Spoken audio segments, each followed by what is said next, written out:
las 6 de la tarde. ¿Cómo están todos ustedes? Estoy saludando a la gente que se acopla a este gran programa. Estamos hablando a la gente de Canal 5 Televisión. Arrancamos este dúplex de media hora. Buenas tardes a todos. Estamos aquí en Radio Sudamericana haciendo BTP de verano. Por supuesto no estoy sola, Marcelo Bravo me acompaña. ¿Cómo está? Buenas tardes. Buenas tardes a la gente que nos empieza a ver a través de Canal 5 Televisión. Vemos la ciudad, vemos una hermosura con brillos en los hombros. Al estilo carnaval. Bárbaro. Se puso la vacuna y está media pachucha, ¿no? Se nota, ¿no? Pero bueno, hay que aprovechar, ¿no? Y ponerse la dosis necesaria. Hay que seguir cuidándose. Y ella está rozagante. Yo me preparé para los carnavales, pero ella es la reina. Sí. Trajo líquidos importantes aquí. No. Mire lo que es esto. Siempre ella viene con algún regalito. El pan dulce. Ya la estamos viendo en pantalla. Saludamos a nuestra querida oftalmóloga Silvina Conti. ¿Cómo está? Bienvenida y feliz año, Doc. Por la invitación y feliz año para todos. La verdad que estamos muy contentos de que pueda estar hoy con nosotros durante todo el año. Nos acompañó en Info Magazine. Para nosotros es muy importante que siempre nos venga a transmitir su conocimiento y bueno, en este BTP de verano que también nos acompaña aquí en Radio Sudamericana. Muchas gracias. Siempre a disposición de poder transmitir información a toda la teleaudiencia. Todo lo que tenga que ver en cuanto a salud visual. Exactamente. Pero antes de arrancar con eso, me decía que hoy es una fecha muy importante. Así es. Hoy es el Día Internacional del Braille. El braille es un tipo de escritura, ¿sí?, que está utilizada específicamente para los pacientes que tienen ceguera. Eso es importante de saber. Fue creada en el siglo XVIII, si bien recuerdo. Es una escritura hecha a base de puntos táctiles, una escritura táctil, bastante difícil de aprender. La he tratado de aprender, la verdad que evidentemente no tenemos tan desarrollado el tacto la gente que vemos, pero es una herramienta más y eso es importante de reconocer actualmente porque no es la única herramienta con la cual los pacientes que tienen ceguera pueden llegar a leer algún texto. Actualmente existen un montón de otras herramientas que utilizamos, sin dejar de desmerecer al braille, que fue en esa época el puntapié inicial para tratar de lograr que esos pacientes con ceguera puedan leer. Fue diseñada por Luis Braille, justamente un paciente ciego que decidió usar o diseñar algo como para poder seguir leyendo. Es una escritura hecha a base de puntos táctiles, ¿sí? No decía de que hay otras aplicaciones ahora, sobre todo los celulares y las tablets han venido con un montón de herramientas extras, sobre todo audibles, que ayudan a los pacientes con discapacidad visual, en este caso específicamente a los pacientes ciegos, a poder seguir, digamos, teniendo conocimiento desde una fuente que en este caso sería la escritura, ¿sí? Es importante saber, porque nosotros por ahí podemos ver ciertos carteles en braille, hay muchas cosas que actualmente están en braille, pero que es específicamente para los pacientes ciegos y no todos los pacientes ciegos tienen instrucción en braille. O sea, no todos tienen accesibilidad a poder conocer cómo es esa escritura. Eso entonces es algo pendiente que nos queda de la llegada de esos pacientes que en realidad tienen ceguera al braille. Y por otro lado, los pacientes que tienen discapacidad visual, no usar braille, sino seguir utilizando lo poco que tienen de remanente visual con otras herramientas. O sea, los pacientes baja visión tenemos que utilizar otras herramientas para pacientes con baja visión que no sean táctiles ni audibles, ¿sí? Eso es importante porque muchas veces creen que porque un paciente tiene discapacidad visual tiene que aprender braille. No es así. El braille es una herramienta que se usa para pacientes ciegos, no para pacientes con baja visión.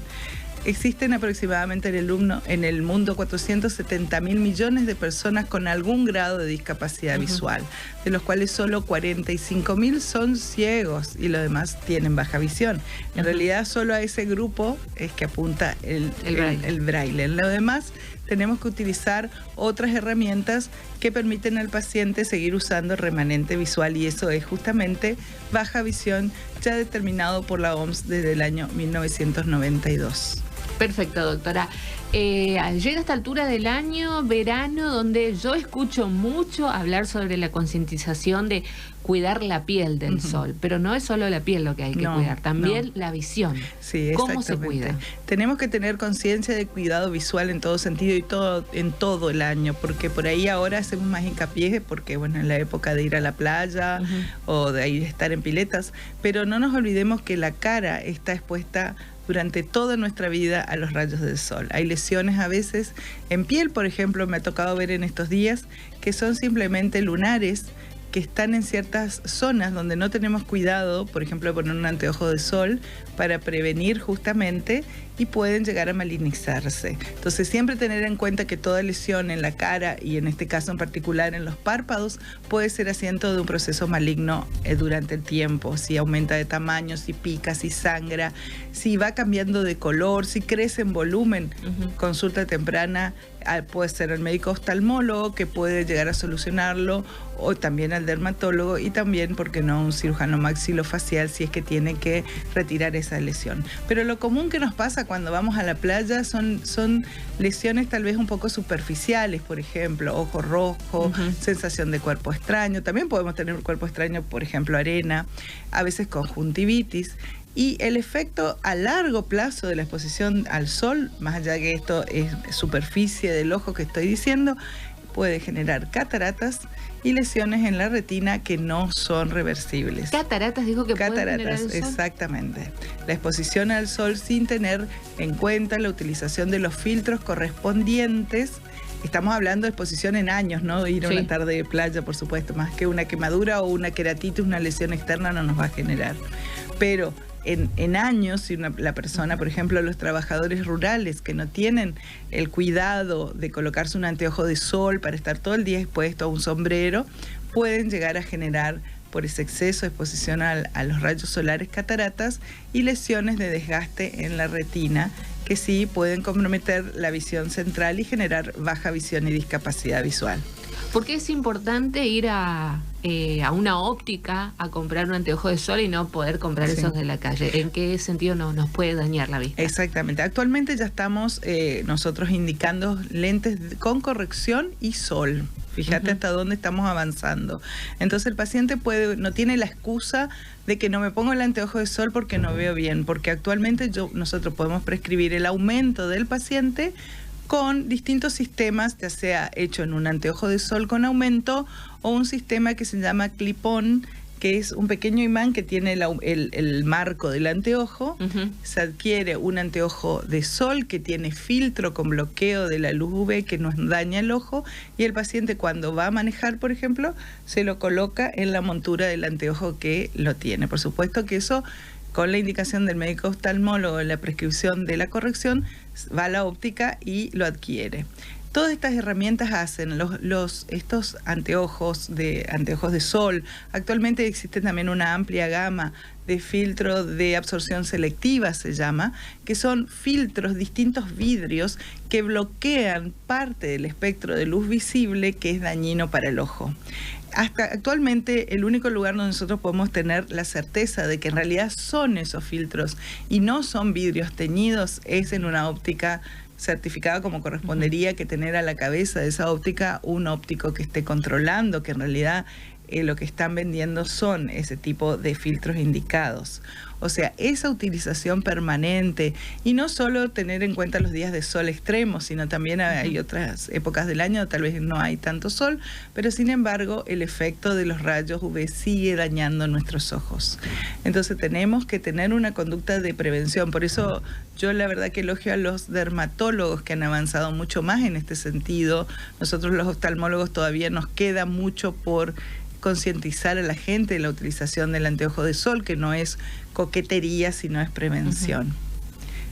Y también usarlo, eso me olvidé decirlo, en niños muy pequeños también. Por ahí va a ser la siguiente pregunta. ¿En los niños también es importante el anteojo de sol? Sí. Los niños tienen que empezar a tener el hábito del uso, porque tenemos de vuelta, gracias a los dermatólogos, la conciencia de colocar a nuestros niños protecciones de UV muy altas, de 70, 60, que vienen en productos para la piel, pero sin embargo no le colocamos anteojos de sol. Algunos padres llegan a colocar a los niños esas remeras de bloqueo, digamos así, o sombreros, pero no colocan anteojos de sol. Entonces, ¿por qué no iniciar a nuestros niños, empezando por los mismos padres, el usar anteojos de sol y que el niño también lo tome de conducta? De usarlo en la playa o cuando va a la plaza, por ejemplo. Me da miedo meterme en este tema, pero yo sé que hay que seguir concientizando el tema del uso de las pantallas en los más pequeños. ¿Por qué esta pregunta? Porque estamos en vacaciones, los chicos tienen más tiempo y por ahí se nos va de las manos el tema de los horarios, la computadora que usan de noche. ¿Esto puede llegar a afectar? ¿Cómo controlamos esto? Bueno, se ha determinado y sobre todo se ha visto ahora en este tiempo de pandemia donde los niños han tenido un mayor contacto con pantallas como una herramienta que se utilizó para la escolarización, pero en este caso en realidad lo que estamos hablando es el exceso de pantallas como un elemento de juego lúdico, ¿sí? Que esos niños lamentablemente tienen el hábito de utilización de juegos en las pantallas, ya sea celulares o tabletas. No hablo de televisor porque yo lo que estoy haciendo referencia es el efecto nocivo que ahora se sabe que genera el impacto de la luz de estos aparatos, aparatos en los ojos, pantallas. Actualmente se sabe que ese efecto en niños pequeños, donde el globo ocular está creciendo, estamos hablando desde que nace hasta el ojo sigue creciendo, pero tiene un mayor índice de crecimiento durante los primeros 10 años de vida, el efecto de la luz directa genera en el globo ocular liberación de ciertos neurotransmisores, sustancias químicas que estimulan el mayor crecimiento del ojo. O sea, crece más de lo que tendría que crecer para la edad de ese niño. En consecuencia, ese ojo se transforma en un ojo miope, ¿sí? ¿Cuál es el problema del ojo miope? El paciente que no ve de lejos, pero sí ve de cerca. Un niño miope va a ser un adulto miope. Lamentablemente no lo podemos curar, porque muchas veces los padres creen que porque los traen a la consulta y recetamos un anteojo estamos curando. Lamentablemente no, porque por lo mismo que acabo de decir, el globo ocular sigue creciendo hasta los 25 años, ¿sí?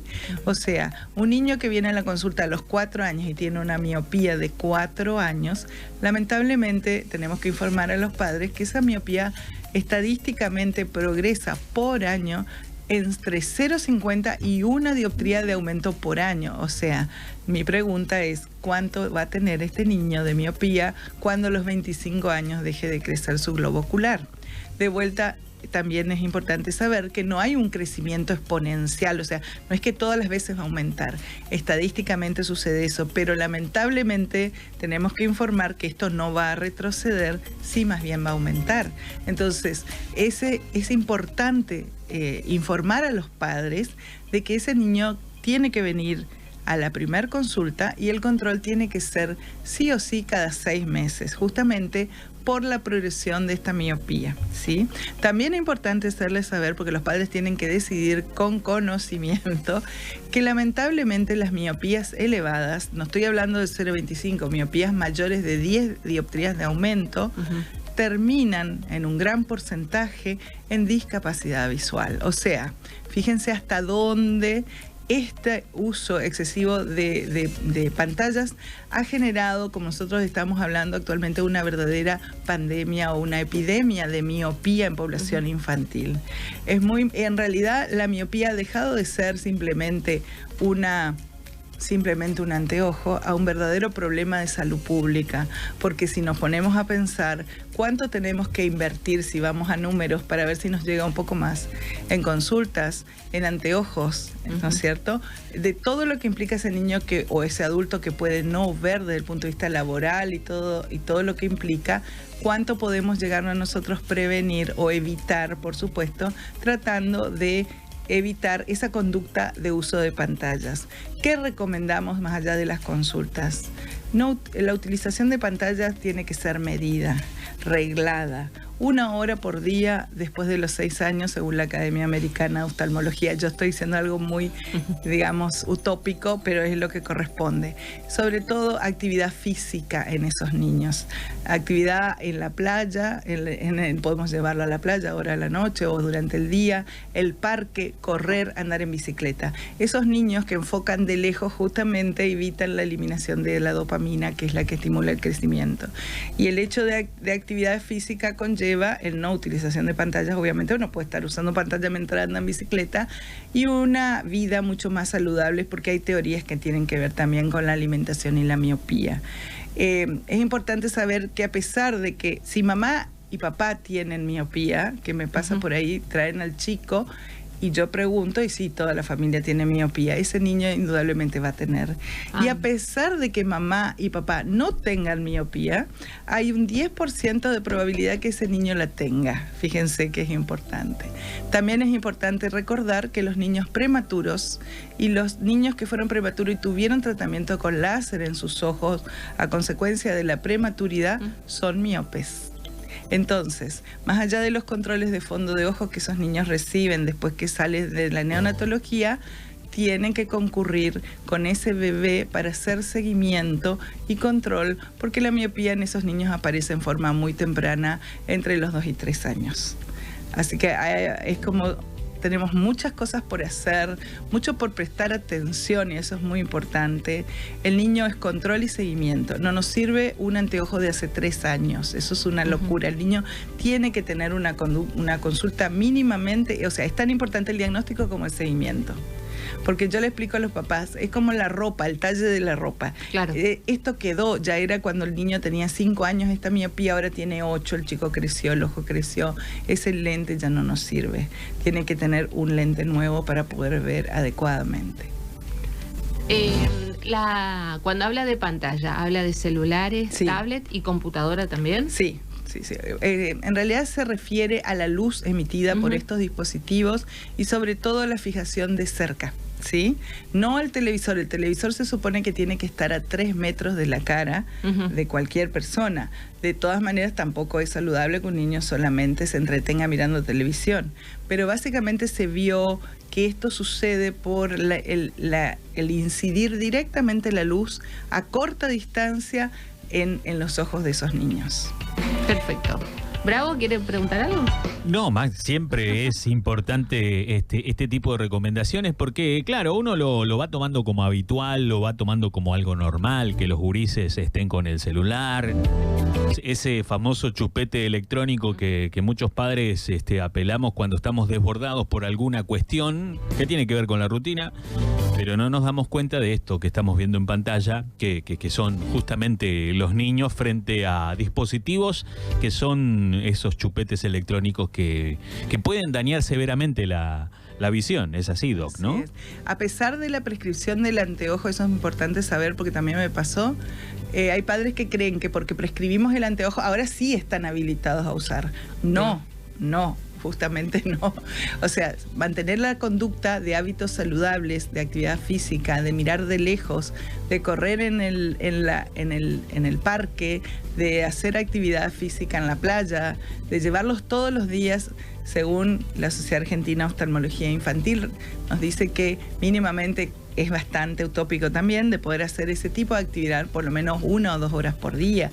A veces se nos complica bastante y es así, más en época escolar, llevar los niños a hacer actividad en un parque para que corran y distiendan. Pero en lo posible, ese sería, digamos, algo que a nosotros nos sirve como herramienta, como para tratar de frenar el crecimiento exponencial de esas miopías. Existen actualmente una medicación que también se puede indicar, que es una medicación bastante antigua, pero que ahora diluida se vio que tiene cierto efecto para tratar de frenar la progresión de ese crecimiento del ojo. Sin embargo, tiene un costo, no estancan corrientes, hay que colocarla todos los días, se tiene que colocar en niños mayores de 6, 7 años, implica todo un compromiso de los padres que la verdad no he tenido posibilidad de poder prescribirlo por toda una serie de inconvenientes que hacen que sea un poco difícil de poder abordarlo. Tampoco es para todas las miopías, en eso de colocar todos los días muchas veces se olvidan, dejan de poner, bueno, de todas maneras lo más fácil es menos celulares, más vida al aire libre, más correr, más andar en bicicleta. O sea, eso sería lo adecuado y la prescripción para estos niños miopes. Como siempre, un placer, doctora, y muchas gracias. Nos gusta escuchar y bueno, a cuidar más a los pequeños y nosotros también. Por supuesto, nosotros también. Antes de despedirla, desearle un buen viaje, pues sabemos que va a dejarnos bien en la parte norte del continente americano, es así, ¿no? Así es. Bueno, muchas gracias. Sí, tengo el enorme honor de estar participando desde el año pasado, a fines del año pasado, en un proyecto de la Sociedad Panamericana de Oftalmología, que es un curso de liderazgo en oftalmología, donde participamos distintos colegas de distintas partes de Latinoamérica, de Canadá, de Portugal, donde la idea es justamente, por supuesto, fortalecer vínculos y dar herramientas a todos nosotros que participamos como gente comprometida en lo que es la transmisión la transmisión de los conceptos de la oftalmología en la sociedad y sobre todo la interacción con ciertos, con personas relacionadas con el gobierno para poder marcar políticas de salud, en este caso, por ejemplo, con respecto a la miopía. Y que sean aplicables en cada comunidad. Esto parece una tontera, pero es muy importante, por eso decía yo, la importancia de la detección, la importancia del abordaje temprano, de que esas familias puedan tener un servicio de oftalmología donde consultar, donde poder tener un turno rápido, donde poder decir tengo que traerlo en 6 meses y tener asignado un turno para los 6 meses y no que a los 6 meses el padre no pueda conseguir dónde atender su niño, ¿sí? Todas esas son políticas de salud, en este caso visual, que ayudan a la comunidad. Bueno, un poco el curso de liderazgo tiende a darnos las herramientas a los que formamos parte del grupo, ¿no? De poder interactuar con líderes de la sociedad para poder mejorar justamente la calidad de la atención oftalmológica y sobre todo cuidar la salud visual. La esperamos a la vuelta entonces para que nos cuente esa experiencia. Bueno, muchísimas gracias. ¿Dónde la encontramos cuando vuelva? Cuando regrese, 9 de julio 888. Muchas gracias, doctora, y feliz año. Muchas gracias a ustedes. La doctora oftalmóloga, una amiga de la casa, Silvina Conti, pasando aquí por la tarde de BTP de verano en este dúplex con Canal 5 Televisión, y de esta manera estamos cerrando. Hasta mañana, por supuesto, a las 6 de la tarde. Nosotros continuamos aquí en Radio Sudamericana hasta las 8.